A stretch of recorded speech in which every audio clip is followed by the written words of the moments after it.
ታሞ ተመማቀቅ አስቀድሞ መጠንቀቅ ይላል ያገሬ ሰው ማለት ነው። እኔ የምለው ቆይ አብርሽ ማለት ነው ከሚስት ጋር ነው ቁጭ ብለህ ተነጋግረክ መሄድ ያለብህ? ከኤፍሬም ጋር ነው መነጋገር ያለብህ? ምን ነው ትዳሬን ኤፍሬም ነው የሚመራው አልክ? እቺ ልጅ እኮ እውነቷን ነው ብትሄድ። ምክንያቱም አንተ ሩታን ቁጭ አድርገህ ከእሷ ጋር ተነጋግረክ እኩል ተስማምታችሁ ነው እንጂ የአንተ ብቻ ጉዳይ እኮ አይደለም። እሷ ካልተስማማችበት የማይሆን ነገር ነው ሚሆን ነገር የለም ካልተስማማች ማለት ነው።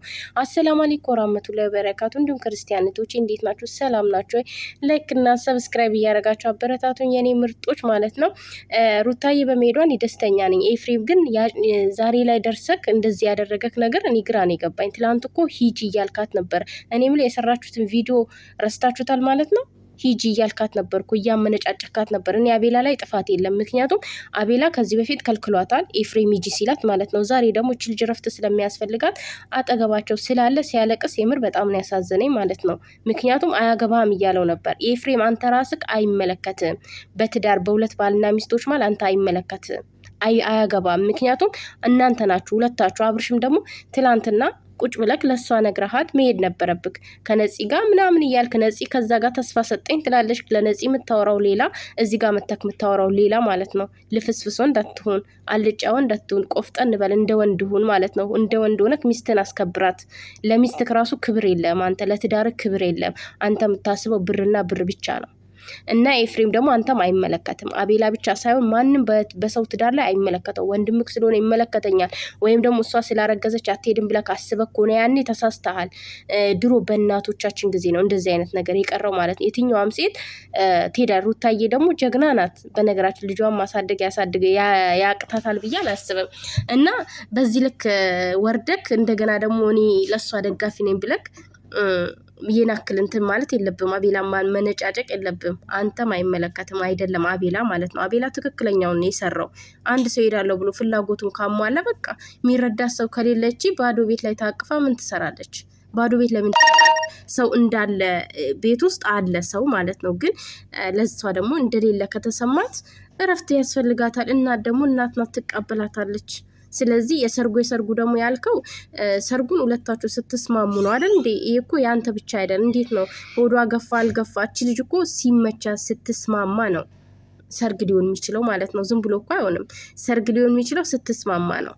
እንዴት ብቻህን አንተ ልትወስን ትችላለህ? ትዳር ውስጥ እኮ እኔ ነኝ የምወስነው የለም። አብራችሁ ነው መወሰን ያለባችሁ። አብራችሁ ነው ተስማምታችሁ መጓዝ ያለባችሁ።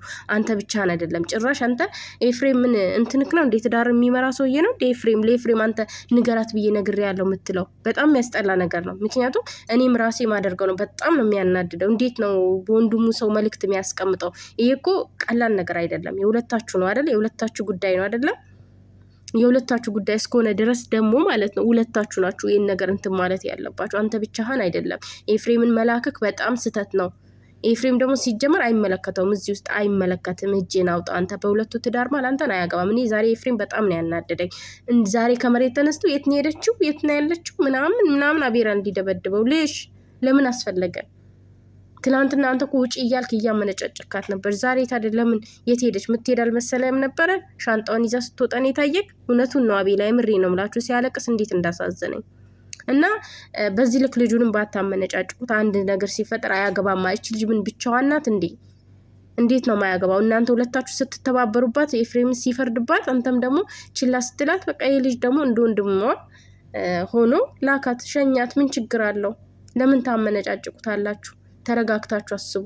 አትሄድም ብላችሁ ነበር። ይኸውላችሁ የወደደ ሁሉ ማለት ነው ድስት ማሳረር ከቻለ የወደደም ልብ ደግሞ መርሳት ይችላል። ራስን ማሳመን ብቻ ነው ማለት ነው። እና ብዙም ተወደድኩ ብለህ አብርሽም ትወደኛለች ታፈቅረኛለች የትም አትሄድም ብለህ ብዙም እንትን አትበል ማለት ነው። አንድ ቀን ሜዳ ላይ ጥላክ ትሄዳለች ማለት ነው። አውላላ ሜዳ ላይ ነፂም ዛሬ ላይ ብትመጣ ነፂ እኔ እንጃ ወይ ልታለያየችው ልይዟት አንተንም ልትበቀልክ ሊሆን ይችላል። እና በዚህ ልክ ባትሆን አሪፍ ነው። አብረሽ ዛሬ ላይ እንባገር ብትል ምንም ማለት አይቻልም። ልጅቷ ሄዳለች ማለት ነው። ደርሰክ ከመለስካት እንግዲህ ነገ በሚቀጥለው ቪዲዮ እናያለን ማለት ነው። ኤፍሬምም ደግሞ አንተም ስራትህን ያዝ። ትላንትና እያመነጫጨካት ነበር። አቤላን አያገባም ምናምን ማለት አትችልም። አንተ ራስህ አያገባህም። አንተም አይመለከትም። የአብርሽ ወንድም ስለሆንክ ምናምን ይመለከተኛል አትበል። አያገባም። ምክንያቱም ሁለቱ ናቸው። በቃ የሚመለከታቸው ሁለቱ አካላት ናቸው፣ ባልና ሚስቶች። አንተም አያገባም። ግን በዚህ ልክ ባትሆን ደስ ይላል።